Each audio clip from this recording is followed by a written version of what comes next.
que basar siempre en nuestro laboratorio, donde vamos a tener una disminución de la hemoglobina con un volumen corpuscular medio superior a los 100 fetovectores, porque lo normal es de 30 a 100. Si está por debajo de 80 microcítico, si está por encima es macrocítico. Aquí tenemos que ver nosotros que tenemos que ver la posibilidad, no la posibilidad, sino la certeza de que estamos frente a dos grandes grupos de patologías: la macrocitosis y la megaloblastosis. ¿Qué es la macrocitosis? Es un aumento del tamaño del eritrocito debido a que hay una alteración en su maduración, lo vamos a ver más adelante, y a una megaloblastosis que se refiere al déficit principalmente de sustratos para su maduración de 12 a 4. Entonces, aquí vamos a hacer un marcador. ¿Alguien? ¿Nadie?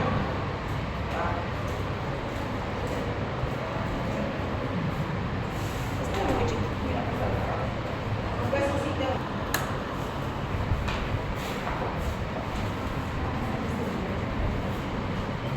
Para entender por qué un eritrocito no tiene el tamaño que corresponde, tenemos que volver al principio, ¿verdad? Eritropoiesis, para poderlo entender.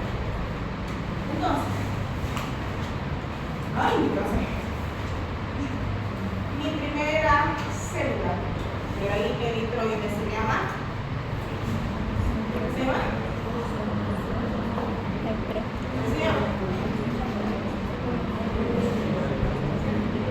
¿Cuál es la primera célula de la línea eritroide? De la línea eritroide. Proeritroblasto. Este proeritroblasto es una célula indiferenciada que no tiene características específicas. Es una célula cuyo 90% está ocupado por su núcleo. No tiene ninguna otra característica importante. Lo que la caracteriza es su función. Porque este proeritroblasto es similar al mieloblasto, al linfoblasto, a cualquier blasto. Lo que la diferencia es su función. Esta célula tiene la capacidad de diferenciarse ¿a qué? A un eritroblasto basófilo. El eritroblasto basófilo ya tiene características específicas, distintivas. Este proeritroblasto se diferencia al eritroblasto basófilo gracias a qué? Gracias a quién? ¿Cuál es su estimulante? Eritropoyetina. ¿Qué más? Interleuquinas. ¿Qué más? Factor estimulante de colonias. ¿Qué más? Trombopoyetina. Con razón se va a aplazar. Esto es básico, esto es fisiología. Y les he dicho, tienen que saber esto para poder entender la patología. Si no saben esto, no van a entender la patología. Bueno, entonces, ¿cuál es la característica de eritroblasto? Estas citocinas son las que le van a permitir a este proeritroblasto diferenciarse del eritroblasto basófilo. Solo a esta célula. No se diferencian en leucocitos, no se diferencian en monocitos, no se diferencian en linfocitos, solo células eritroides. Entonces, este eritroblasto basófilo tiene ya características distintivas, como les había dicho.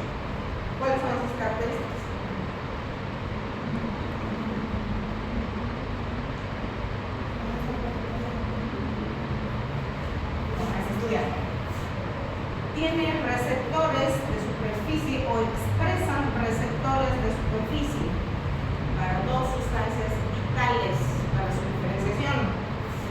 Uno es la eritropoyetina y el otro es la transferrina. ¿Para qué? Para que esa transferrina me traiga hierro y lo deposite dentro de la célula. Solo es eso. Solo viene a expresar sus receptores de superficie. Estos receptores de superficie son los que le van a otorgar la función a esta célula. Entonces, viene la eritropoyetina y se pega a su receptor. Al pegarse a su receptor le obliga a esta célula a seguir diferenciándose. Esta se va a diferenciar en electroblasto policromatófilo. Se llama eritroblasto policromatófilo porque ya sus mitocondrias van a comenzar la hemoglobinización.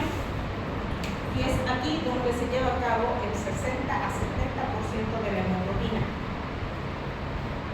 Esta célula, al igual que esta otra, estas mismas sustancias la van a estimular hasta aquí. A partir de esta célula ya solo tiene que madurar, ya no se va a diferenciar. Hasta aquí estas tres o estos cuatro, en realidad es más la eritropoyetina que le va a permitir esa diferenciación. Esta hemoglobina, este eritroblasto policromatófilo se va a diferenciar a eritroblasto ortocromático. Ortocromatófilo es lo mismo. ¿Cuál es la característica más importante de este?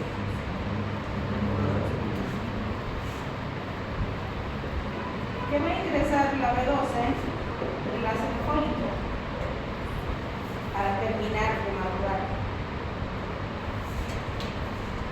Este va a madurar, va a tener los primeros signos de maduración al eliminar el núcleo, pero todavía le quedan restos de organelos. Y finalmente este va a madurar al eritrocito maduro que nosotros conocemos. Hasta aquí es médula ósea. Esto es sangre periférica.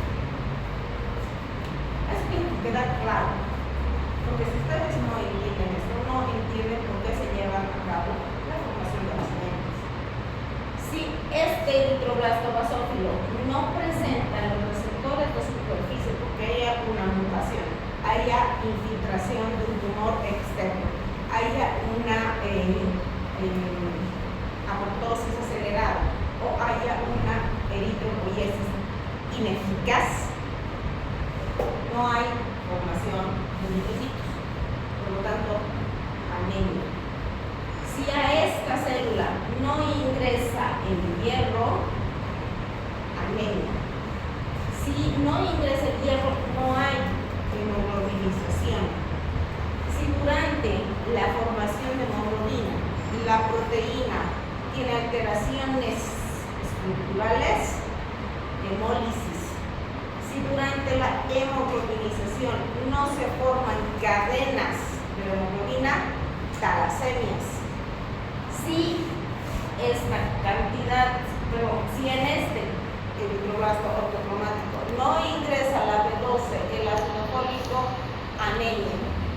Si no se produce reticulocitos, patología medular. Si existe gran cantidad de reticulocitos, patología periférica.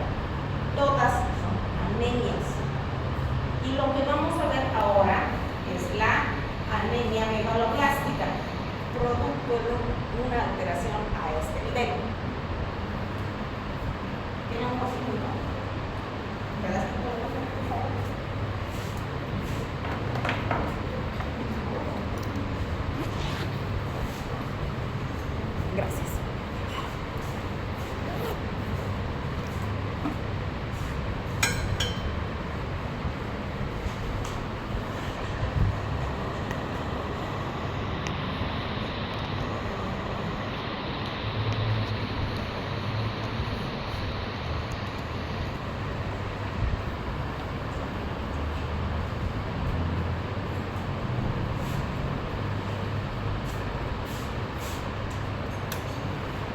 Entonces, cuando nosotros estamos frente a una alteración en la estructura del eritrocito macro, tengo que analizar dónde se encuentra el problema. Pero para eso yo tengo que saber primero la apoyesis. Y yo sé que si no ingresa la vitamina B12 y el ácido fólico, esa célula se queda estancada ahí. ¿Cuál es la característica más llamativa de la parte morfológica en la eritropoiesis? Morfológica.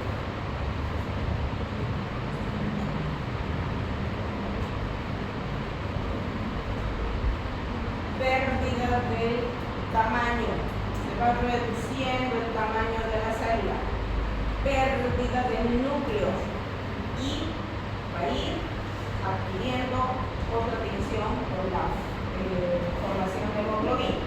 Entonces, si yo sé que mi eritroblasto protocromático es más grande que mi eritrocito, que no ha terminado de madurar porque no hay ácido fólico y vitamina B12, el eritrocito no va a ser de 7 a 8 micras, va a ser mucho más grande, macrocito.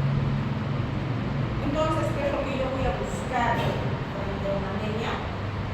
Un agrandamiento de la célula, porque esta célula es más grande que esta, tiene mayor volumen que esta célula. ¿Por qué? Porque no ha terminado de madurar. Entonces, para mí tiene gran importancia mi frotis de sangre. Si mi eritrocito no madura por causa de una deficiencia vitamínica, existen otras acompañantes como los neutrófilos, que tienen muchas regulaciones. Mi neutrófilo tiene que tener 3 regulaciones. Y si se fijan, esto tiene más de 5. Y eso se debe a que este neutrófilo vive mucho tiempo. ¿Por qué? Porque hay una alteración en la formación a nivel medular. Entonces, la característica que yo voy a buscar en mi frotis de sangre periférico es un macrocito con un neutrófilo polisegmentado. Se denomina policito o polimacrocito también. Y esta es la característica que yo voy a buscar o rastrear en mi frotis de sangre periférico. Pero teniendo en cuenta esto. Entonces, sabiendo que existen dos grandes grupos de patologías, que son las megaloblásticas y no megaloblásticas, tengo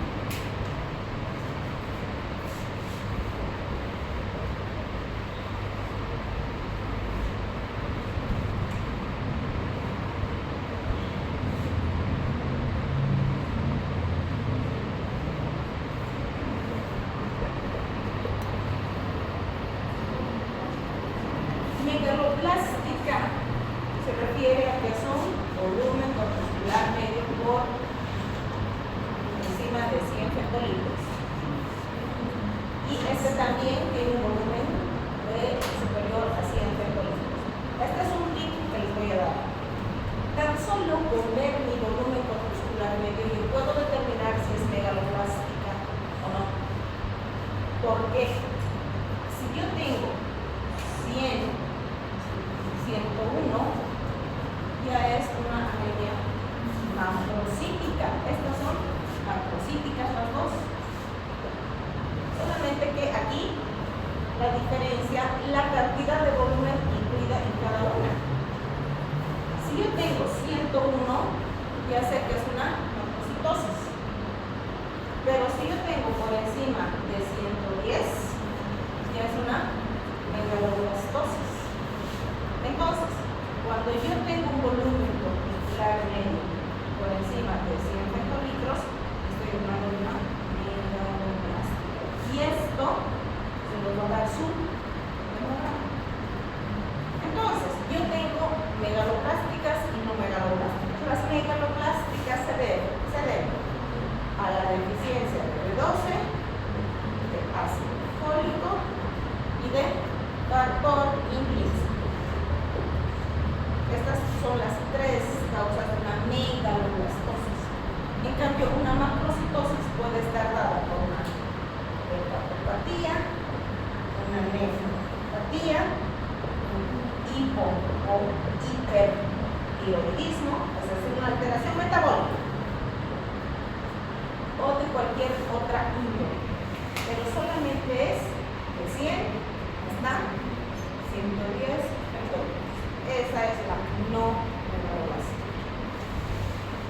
Y les voy a mostrar los datos.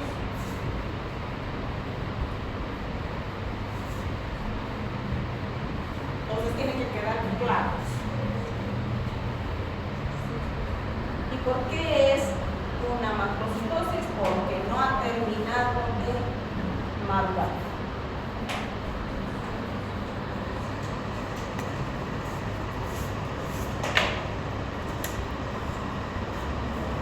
Entonces, tienen que saber que existen dos grandes grupos: las megaloblásticas y no megaloblásticas. Las megaloblásticas por encima de 100 mayor de pérdidas, y las no megaloblásticas, hepatopatías, alcoholismo, alteraciones metabólicas. Y esto que es importante, hay algunos medicamentos que condicionan a la aparición de una megaloblastosis. ¿Por qué? Porque decretan la concentración o las concentraciones de sulfórico y B2. Uno de ellos es el metotrexato. El metotrexato es un inmunomodulador y los reumatólogos dan como primera línea de tratamiento frente a la artritis reumatoidea, muchas veces a la sarcoidosis, al lupus eritematoso. Entonces, estas patologías a la larga, por este medicamento, van a convertirse o van a producir, como bien dicho, una megaloblastosis, pero fue una macrocitosis. Y lo único que nosotros tenemos que hacer es reemplazar el medicamento para que, y reponer lo que está perdiendo, para que nuevamente la eritropoiesis vuelva a su estado normal. Entonces, este es un prótesis de sangre. Yo voy a ver esta célula pues más grande, esta y esta. Entonces, como yo tengo diferentes tamaños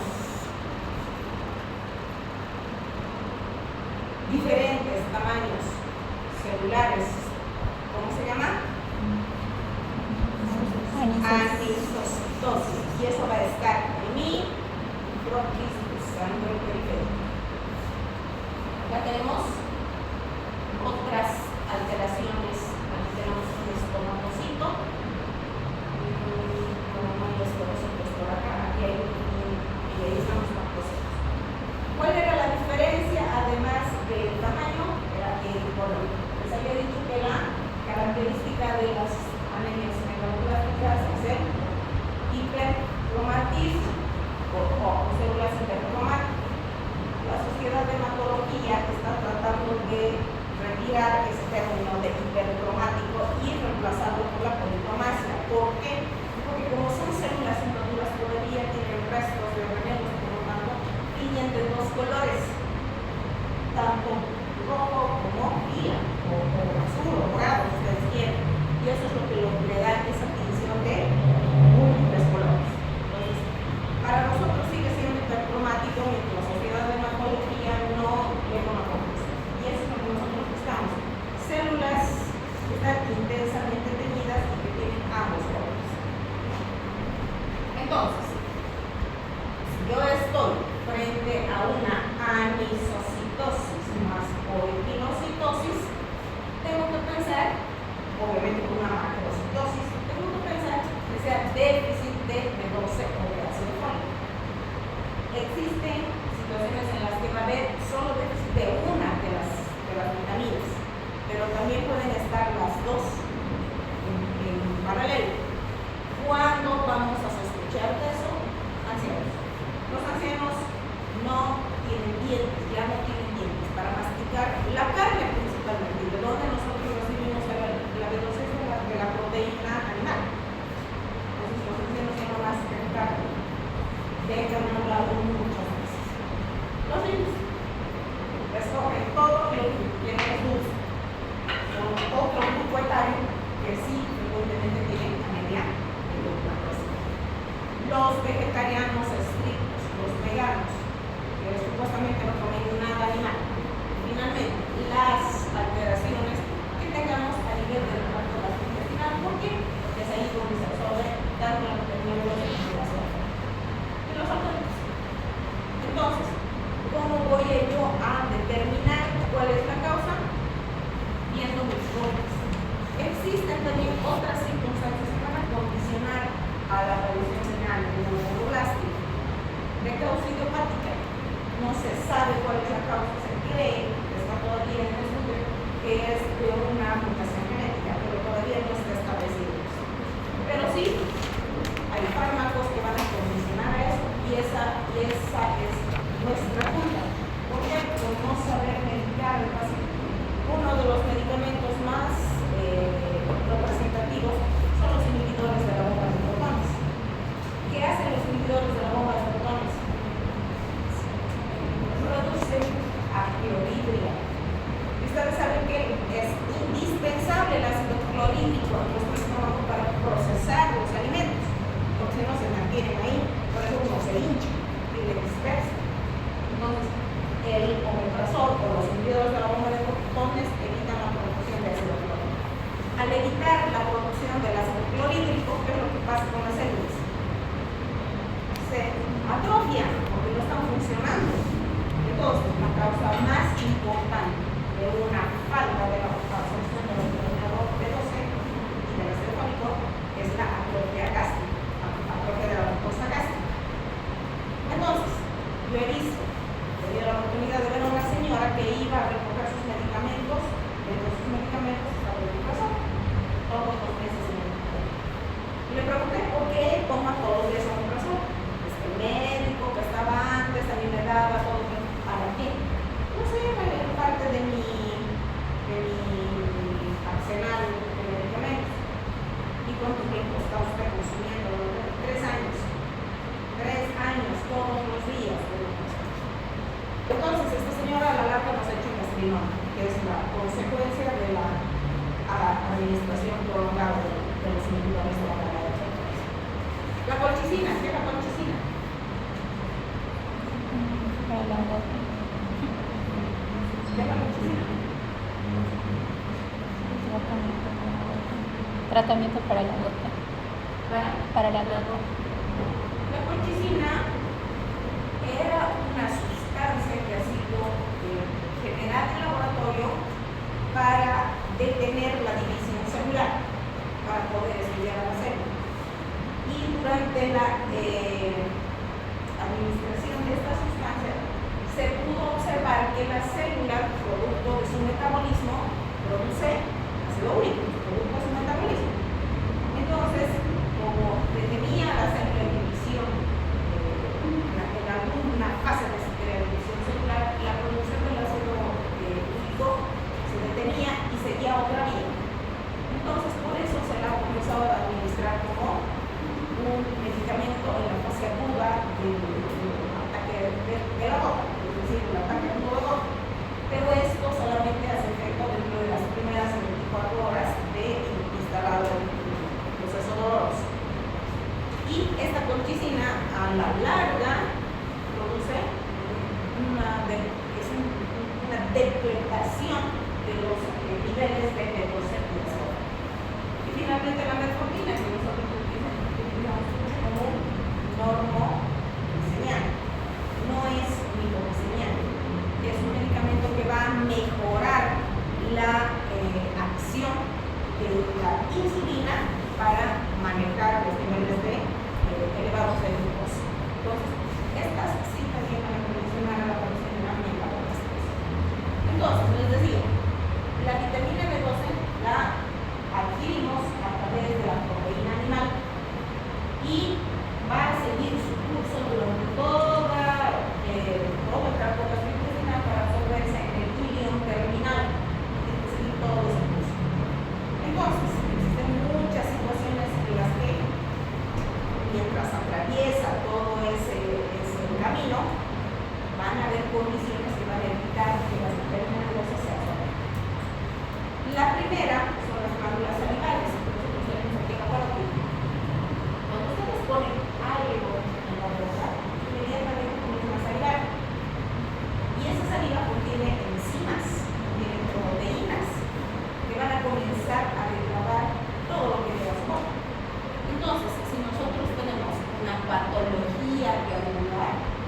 igual, disminución de la cantidad de B12 que está haciendo Miguel. Sigue su camino y llega al estómago. En el estómago las células parietales comienzan a producir ¿qué? ¿Qué producen las células parietales? ¿Qué producen las células parietales? Factor intrínseco. Factor intrínseco. El factor intrínseco es el transportador de la vitamina B12. Si la vitamina B12 está súbita, así como ingresa, se sale. No se absorbe. Entonces tiene que pegarse al factor intrínseco. Y el factor intrínseco va a evitar que en el transcurso de su camino hasta el hilo terminal sea degradado. Porque existen muchas circunstancias. Por ejemplo, el páncreas. El páncreas produce gran cantidad de enzimas que van a degradar la vitamina B12 si no está pegada a la proteína, o la potencia, si no está pegado al factor intrínseco. El factor intrínseco es como una protección de la vitamina B12. Entonces, llega al páncreas y van a destruir la vitamina B12. Sigue su camino. Tenemos bacterias dentro de nuestro intestino que van a comenzar a degradar así nuestra unidad a factor intrínseco. Sigue. Y tenemos parásitos que dan fin con la vitamina B12. Sigue su camino y llegan al hilo terminal. En el hilo terminal, el factor intrínseco libera a la vitamina B12 y recién hasta poder ingresar a circulación para ser aprovechada. Entonces, ustedes se fijan, existen circunstancias que pueden evitar la absorción de la vitamina B12 y la mayoría se encuentra acá en el estómago. Si hay una atrofia a nivel de la mucosa gástrica, no hay producción de factor intrínseco. Si hay un cáncer a nivel de la mucosa del estómago, no hay producción de factor intrínseco.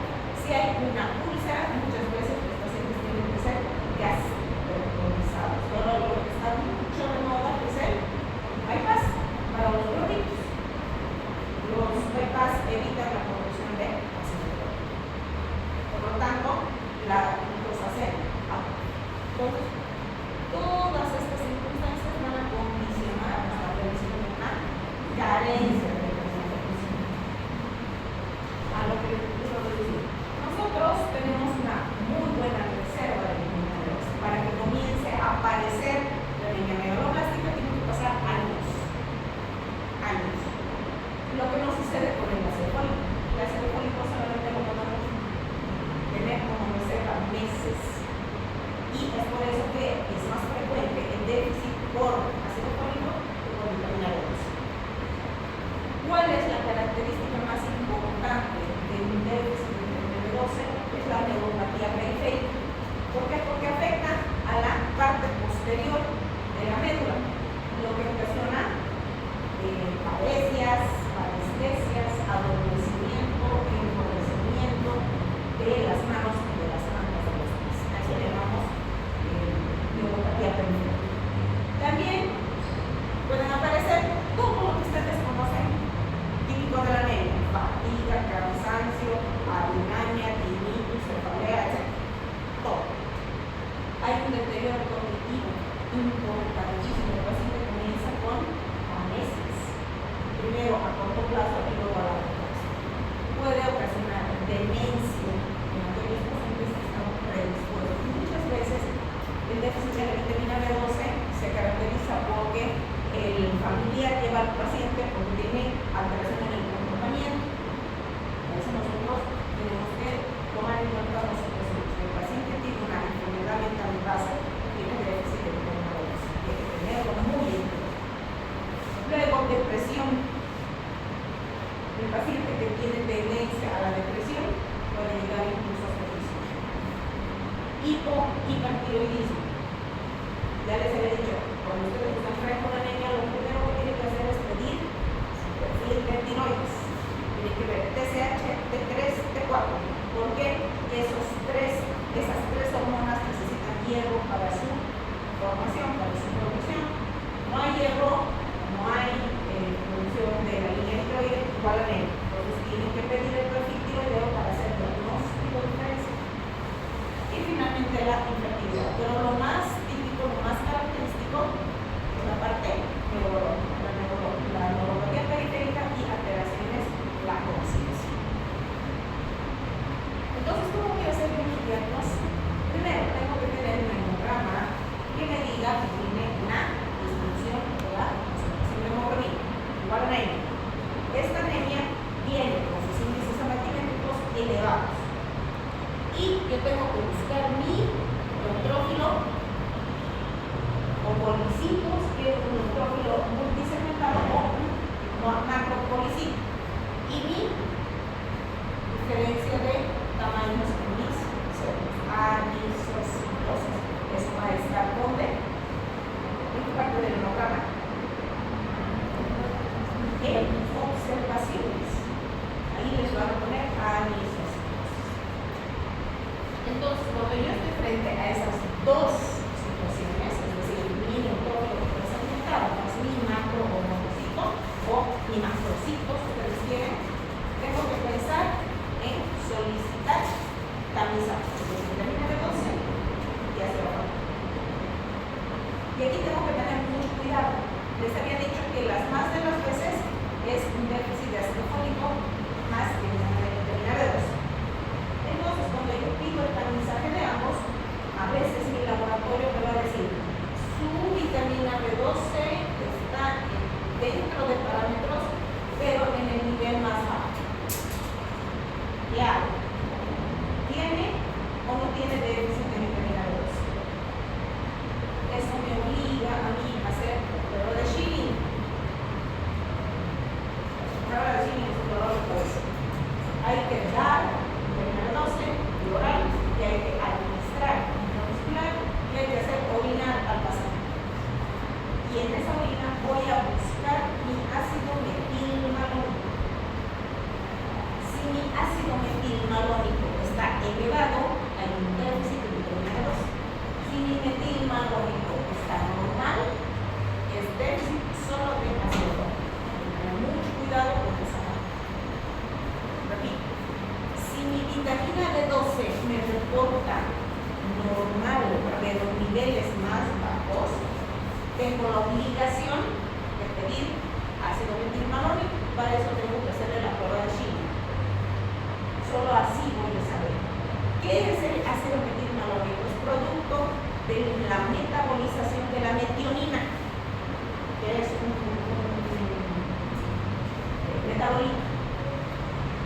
Y solo está presente porque hay déficit de vitamina B12. Si no, no está presente. Entonces, si mi metilmalónico me da positivo, es decir, está elevado, tengo la obligación de pedir anticuerpos, antifactor intrínseco, anticélulas parietales, además de mis niveles de folato y de vitamina B12. ¿Por qué? Porque para que se absorba la vitamina B12 yo necesito del ácido del factor intrínseco. ¿Y dónde se produce el factor intrínseco? En las células parietales. Nosotros tenemos enfermedades autoinmunes que van a condicionar a la aparición de autoanticuerpos. O cuando nuestro sistema inmune enloquece, aparecen autoanticuerpos. Entonces, tengo la obligación de pedir mis anticuerpos. Si yo tengo todo dentro de lo normal y no obstante tengo una macrocitosis, tengo que ver mis reticulocitos. Si mis reticulocitos están bajos, quiere decir que no hay producción, por lo tanto mi problema está en la médula. Y además, si se acompaña de leucopenia y trombocitopenia, mi problema se llama displasia o aplasia. Con mi laboratorio puedo hacer todos esos diagnósticos, pero tengo que prestar atención a lo que dice mi laboratorio. ¿Queda claro lo del ácido metilmalónico? ¿Sí? No, no creo.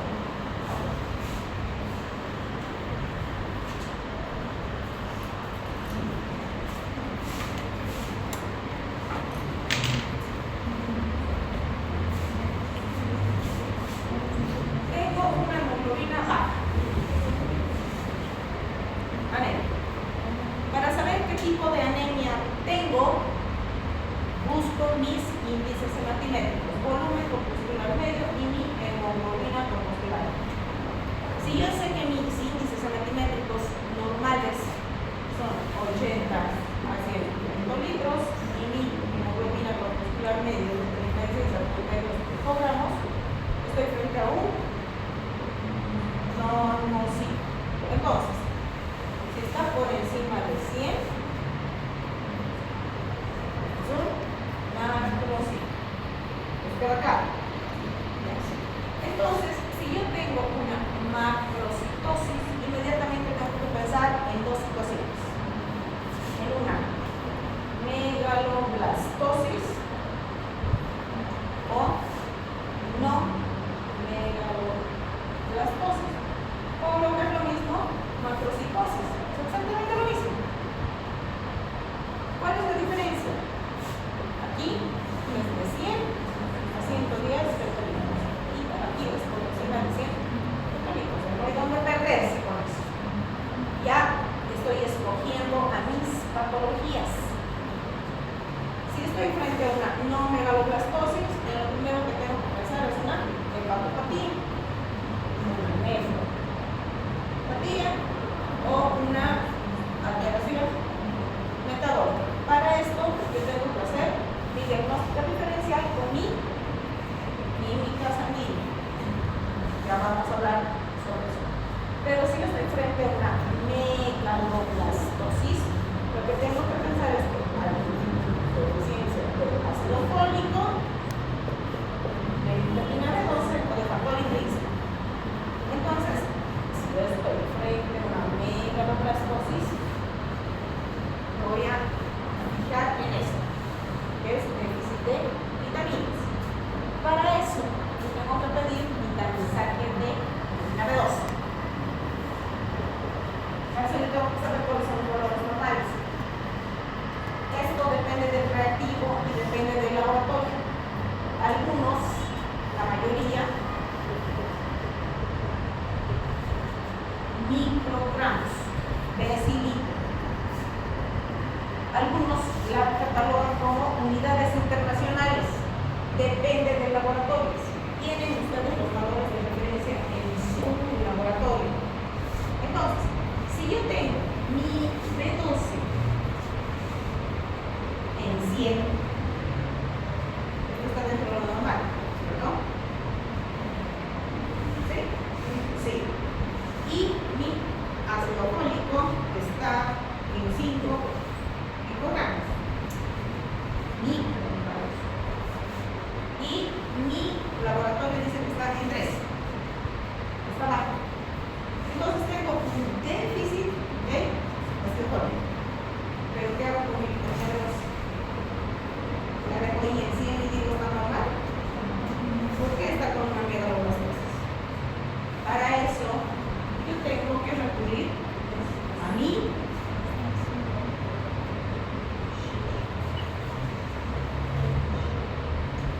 test de Shipping. Si está en 100, mi test de Shipping me va a decir ¿tiene o no tiene ácido metilmalónico? Si hay déficit de vitamina B12, mi metilmalónico está elevado. ¿Por qué? Porque es un producto de degradación, es un metabolito producto de la degradación de la metionina.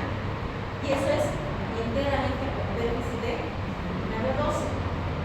Entonces, concluyo yo, este es un falso positivo.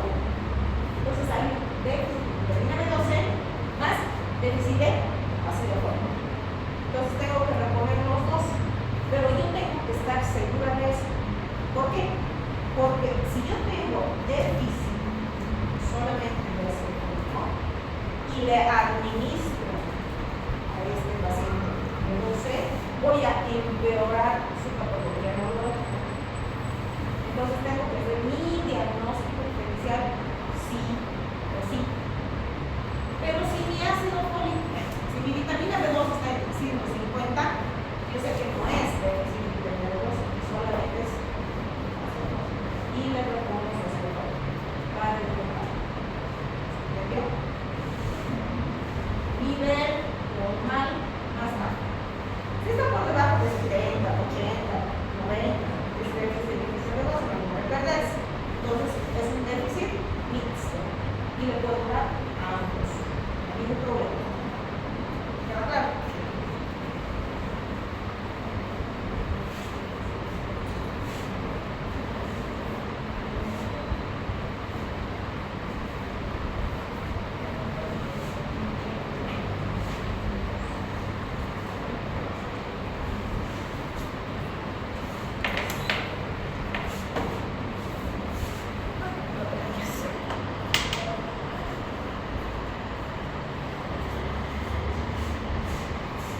Es más, de los casos que ustedes van a ver más déficit de vitamina B12 que de ácido fólico. No obstante, las más de las veces la presentación más frecuente es déficit de ácido fólico que de vitamina B12.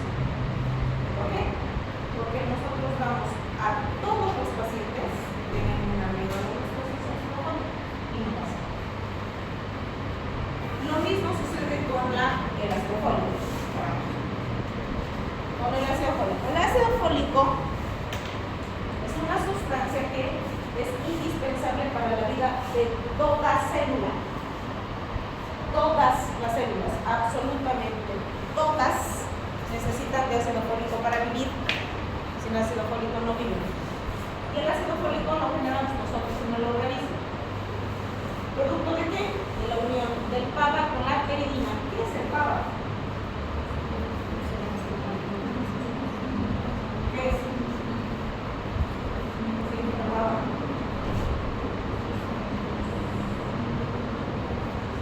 Ácido para aminobenzoico. Es un sustrato que se va a unir a la peridina, es un metabolito, a través de la dihidroteroato sintetasa. Y esto me va a generar otra sustancia, otro metabolito activo que se llama dihidroteroato. Este dihidroteroato, a través de la dihidroteroato sintetasa, más la coparticipación del glutamato, van a formar el dihidrofolato, que es el ácido fólico inactivo. Y este se va a activar gracias a la dihidroteroato reductasa y me va a formar el tetrahidrofolato, que es el ácido fólico activo. Y este ácido fólico activo va a intervenir en la formación de las purinas para la réplica del ADN. Si no hay ácido fólico, no hay ADN. La célula no se replica. Por lo tanto, la apoptosis. Por eso que es indispensable para la subsistencia de una célula. ¿Cuáles son las causas para una déficit o una pérdida de ácido fólico? En realidad no es pérdida, es una utilización de la fólico. Aumento de la necesidad. Embarazo. Es por eso que a todas las bolitas se les da ácido fólico, porque disminuye su concentración, porque todo ese ácido fólico va a ir a la formación del neuroeje, del neuroproducto. Los veganos, los vegetarianos estrictos y finalmente los autónomos, que son los que van a tener déficit de ácido fólico. Y les decía, nosotros tenemos una reserva, pero es muy chiquitita, son meses. Nosotros podemos dejar de ingerir en los alimentos el ácido fólico. No obstante, la mayor parte de nuestro requerimiento es autónomo, es decir, nosotros generamos el ácido fólico. Pero existen circunstancias que van a depletar nuestras reservas. Al igual que la vitamina B12 ingresa por tracto, es decir, a través de los alimentos, a través del tracto digestivo, pero a diferencia de la B12, esta no necesita factor intrínseco para su acceso. Directamente ingresa como un metabolito, ya sea activo o inactivo, de las dos formas. Y las dos formas van a ser absorbidas. Entonces, al igual que el problema del déficit de la vitamina B12, una disminución en la absorción, una gastrectomía por cualquier causa, cáncer, o lo que sea, una atrofia de la mucosa gástrica, también va a impedir su absorción. ¿Y cuál es su clínica? Todos ustedes conocen la anemia, más algunas características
preferencia. ¿Amas? Repetir valor. Esa es mi diagnóstico de preferencia. Porque no tengo una característica específica más, además de repetir valor. Tengo la obligación de repetir valor. Y ahí está.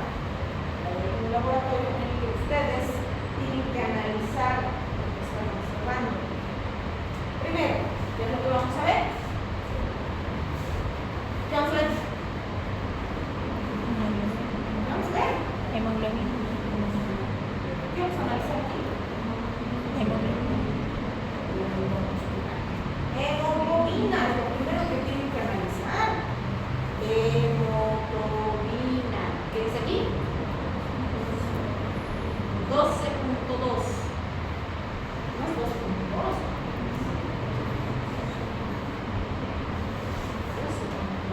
12.2.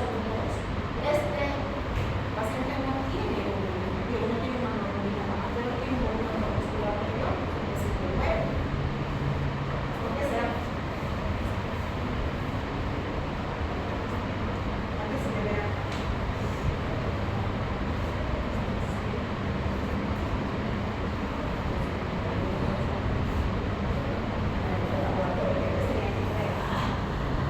Vamos a analizar eso. ¿Qué les dice a ustedes un aumento del volumen muscularmente? Macrocitosis, aunque este paciente no tenga anemia, tiene una macrocitosis. Entonces, ¿cuál es la primera idea que le tiene que venir a la mente cuando usted tiene una macrocitosis? Con 100.5. 109. 100.5. Que ya está con macrocitosis.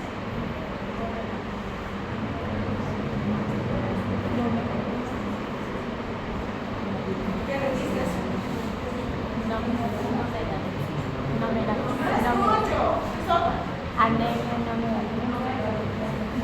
Con 12.2.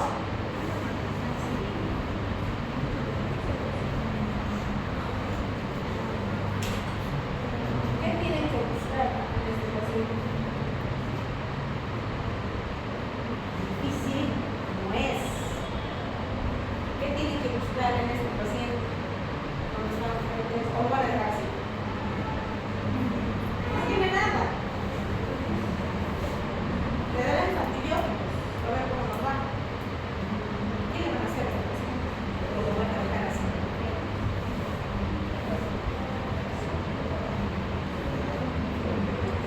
¿Qué pasa con las macrocitosis?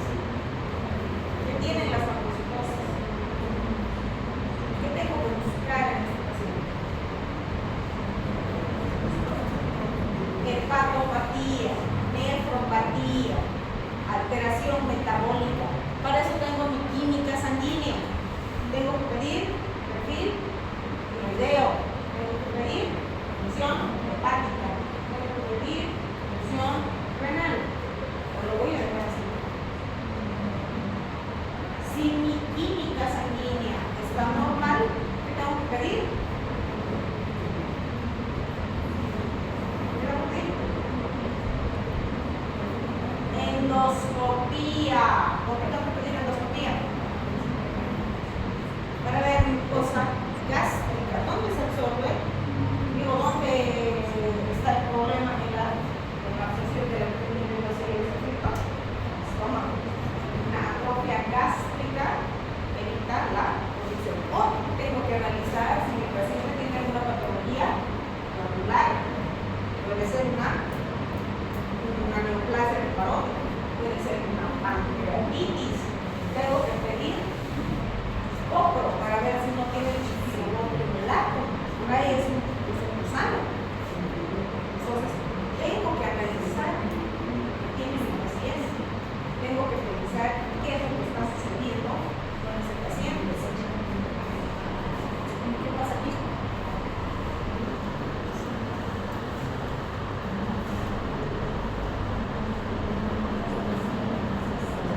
una megaloblastosis.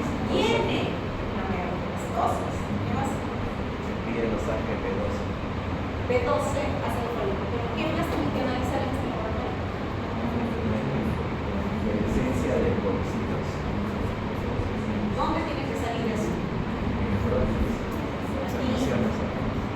Dice serie roja, moderada hipocromía por antisocitosis o hipilocitosis. Serie blanca, leucopenia y trombocitopenia. Si tienen que pensar, me tienen que analizar en este paciente qué cosa tienen que preguntar, qué tienen que hacer, porque esto les va a dar a ustedes su paciente. Les va a decir, aquí está mi laboratorio, doctor. ¿Qué tal? ¿Qué vamos a hacer? Estamos por entrar en la sala. Están a la puerta de la esquina del laboratorio. ¿Qué vamos a hacer?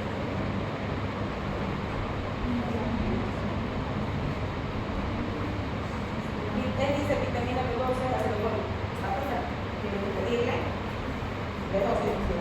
Pero ¿qué más tienen que investigar? Vamos a ver los diferenciales. Tienen que investigar. Una biopsia de médula ósea. Biopsia de la médula ósea. Biopsia de la médula ósea. Biopsia. No. ¿Qué no está mal? Podrías hacer una biopsia, pero no te orientas a lo que tienes que hacer. Tiene que ser este paciente. Porque le van a hacer vitamina B12, ácido fólico, ya, le vamos a hacer biopsia. En realidad no es biopsia. Ahora voy a hacerle aspirado, no biopsias. Le hacemos el aspirado. Mientras esperan, ¿qué le van a hacer? Transfusión. ¿Por qué? Ya. Perfecto. ¿Por qué lo vas a transfundir? Porque tiene una hemoglobina de 5. Pero si está más presente una lechita, ¿lo vas a transfundir? No. ¿Por qué? Porque si tú estás frente a un déficit vitamínico, quiere decir que su vitamina se han ido perdiendo paulatinamente.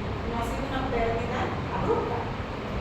Por lo tanto, su fisiología se ha acomodado a eso. No va a estar alterado clínicamente, en teoría. No va a tener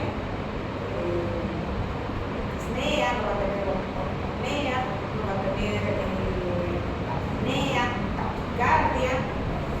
Va a tener todo lo que conlleva anemia, sí, fatiga, cansancio, mareo, cefalea. Pero eso no te da a ti la luz para que lo transformes. Si tu paciente tiene compromiso a nivel mental, le quiere decir que sí necesita, porque no está oxigenando su cerebro. Si tu paciente tiene un soplo sistólico, quiere decir que no está oxigenando el corazón, necesita transfusión. Si tú le pides un creatinina y su creatinina está en 4, 5, 6, no está,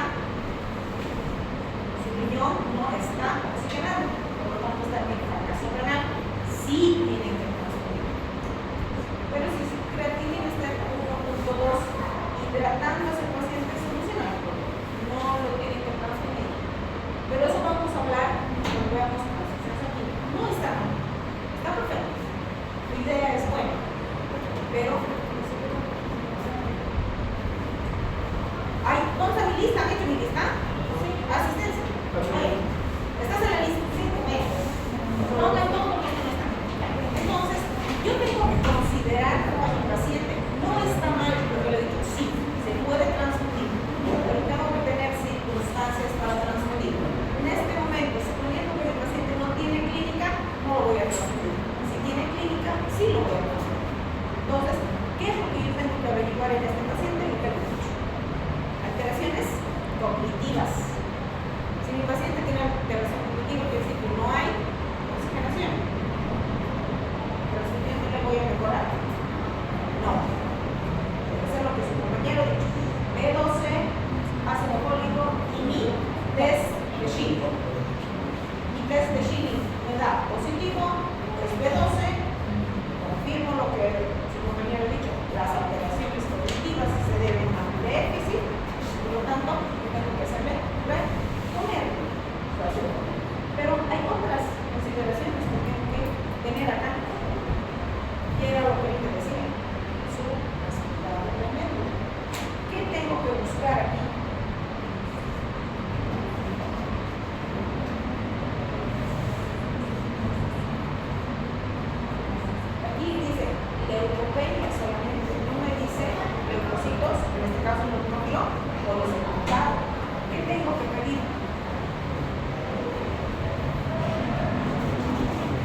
policito. Porque mi macropolicito más mi anisocitosis confirma mi megalogastosis. Pero tengo que hacer también mi bioquímica, mi química sanguínea para hacer mis diagnósticos diferenciales. Una insuficiencia hepática, una insuficiencia renal. Tengo que pedir eso. Tratamiento. Si yo estoy frente a un déficit como en el primer laboratorio, casi dentro de lo normal, pero está con macrocitosis hepática.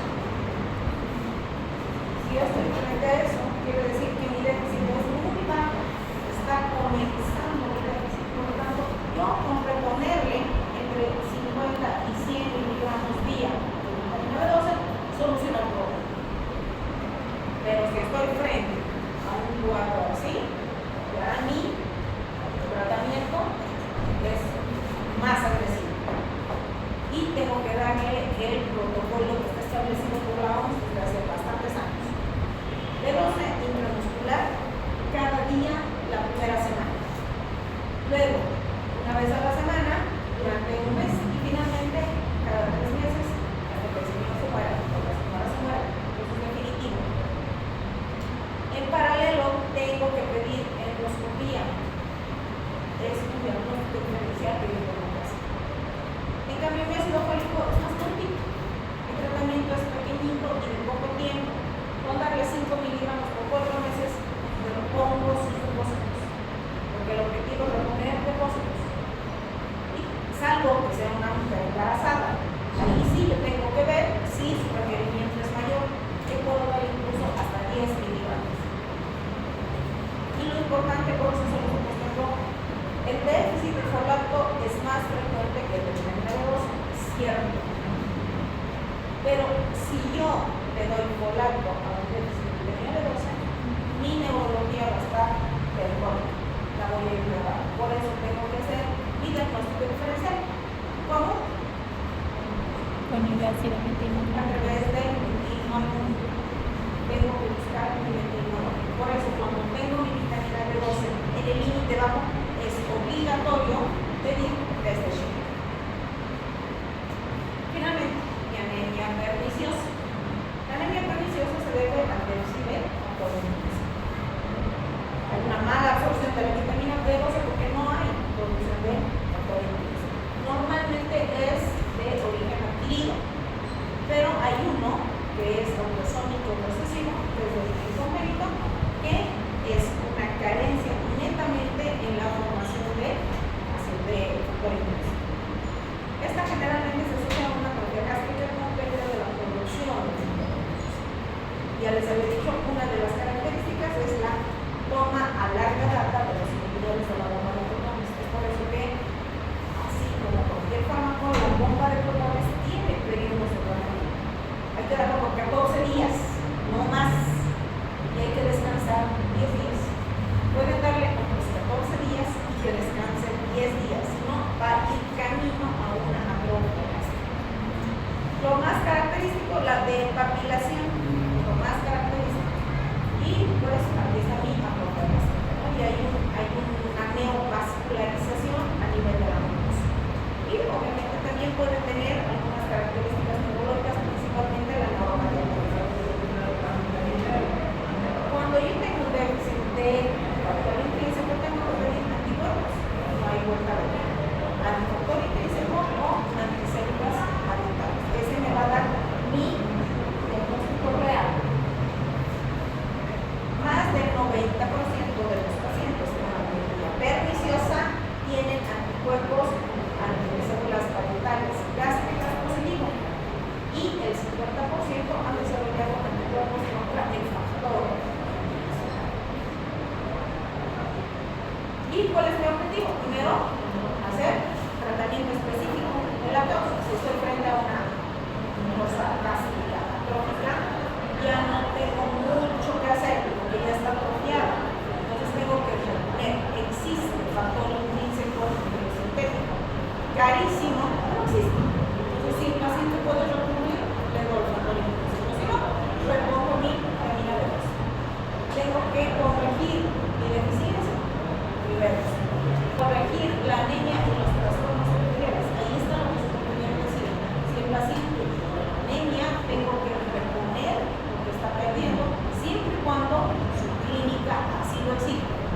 puedo transfundir. Transfundir un paciente con anemia megaloblastos es normal. Simplemente para ponerle la vitamina B12 y si tiene además un déficit de ácido fólico, con eso solucionamos el problema. Pero si clínicamente está comprometido, sí se lo puede conseguir. Normalizar los depósitos es el principal objetivo. Para eso yo tengo el mismo protocolo que les da el depósito de B12 y hay que corregir la dieta, hay que darle una dieta que tenga alto contenido en vitamina B12. Para eso tengo que darle carne, la mayor concentración de ácido